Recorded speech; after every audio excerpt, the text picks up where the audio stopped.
It's a topic many people want to talk about but might be embarrassed to bring it up. We're talking about sexual dysfunction, so this is a good time if there are children in the room as you are watching this show to get them out of the room. Get the children out of the room right now. Take a moment or put this on pause. Welcome Dr. Karen Horne from Randolph OBGYN. Dr. Horne, it's great to have you here. Great, thanks for having me. We chose this topic because it's a real problem. It is, exactly. And even this morning I was in the office seeing patients, and about half of the women I saw just this morning had questions about sexual dysfunction and what to do. Really? Mm-hmm. That's a lot of people. Well, then I'm glad we're talking about it today. Tell us some of the things that lead to sexual dysfunction. There are several things. Right. There are different phases throughout the entire sexual experience, and with each one there could be a roadblock. So, for instance, desire. I mean, most women don't even have the desire to have sex, and you have to get past that roadblock. So if a desire is a problem for you, it could be a number of reasons. First of all, it could be the medications that you're taking. If that's the problem, you need to think about having an appointment with your physician and going over your complete medical history and what medicines you're on and what you need to do about it. Other things with desire, it could just be lack of time, kids, lack of interest, too many other things going on. You can't focus on it. Problems in the relationship, unresolved conflict, things like that. And all of that can be addressed prior to trying to have sex. For instance, if you work on intimacy throughout the entire day, then to have sex at the end of the day makes sense. But if you haven't worked on it all day long, then it's kind of weird to just get into the bedroom and say, I think I'll have sex now.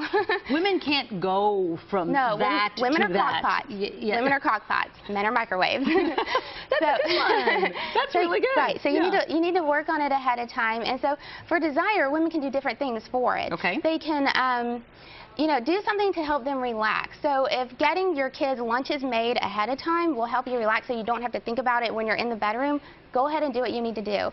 If having a hot bath or a massage helps, go ahead and do it ahead of time.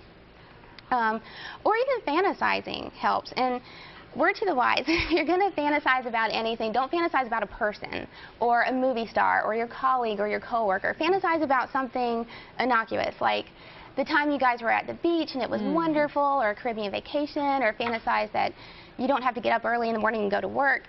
Something easy, and then you just kind of work yourself into the mood.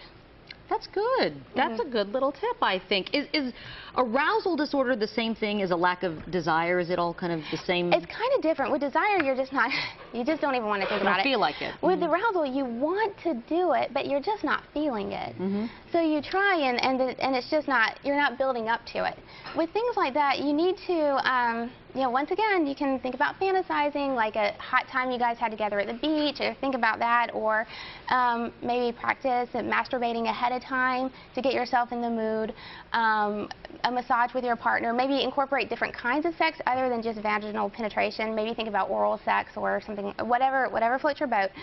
And then you kind of work your way up, but don't force it. Women and quickies usually don't mix unless you're doing something really hot in public or something. I don't know.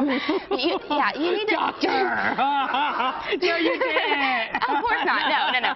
But you really need to kind of work your way up to it. Lots of foreplay, whatever it takes to get you and your partner on the same page. Painful sex can also be another roadblock, another reason for sexual dysfunction. Is that when you need to call your doctor?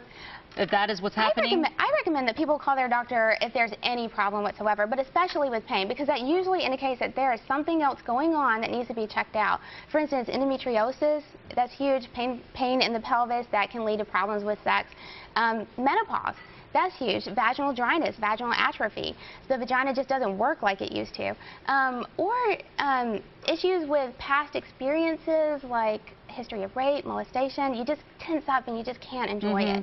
All of that needs to be addressed by a doctor. Okay. Well, why do so many women lose desire as they get older? What is happening? Well, when you haven't gotten older, if you're still an ovulating female trying to be in your childbearing age and you're ovulating every single month, then Mother Nature has a way of having a hormonal surge when you ovulate that allows you to feel in the mood, and that's the way of procreating and carrying on the human race. When you go through menopause, all of that's gone. So you don't have Mother Nature on your side anymore. Plus, the vagina gets dry, atrophic, it gets smaller, narrower, shorter. It doesn't work like it used to. Wow, I didn't know all that was going on. Nice. Plus, there's a little bit of depression, maybe Sure. some weight gain, maybe some hair loss. You feel weird about yourself. The fat tissue in the breast goes away, so you don't have the same nipple stimulation. Everything is just different. So you have to do a little bit of tweaking with that to get back to where you used to be. Okay, quickly, you know, women do not have Viagra. There's no Viagra for There's women. not. Is testosterone a good option?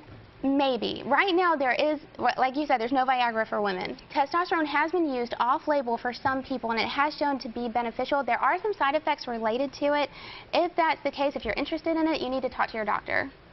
Really great, Dr. Horne. Thank you so much. Thank you for having me. Helpful information. I hope you all learned something. To learn even more, you can go to RandolphOBGYN.com. Again, it's RandolphOBGYN.com. You can also call Dr. Horne at 704-333-4104. Again, 704-333-4104. I hope you'll come back and see us again. Thank you. Thank Thank you for having me.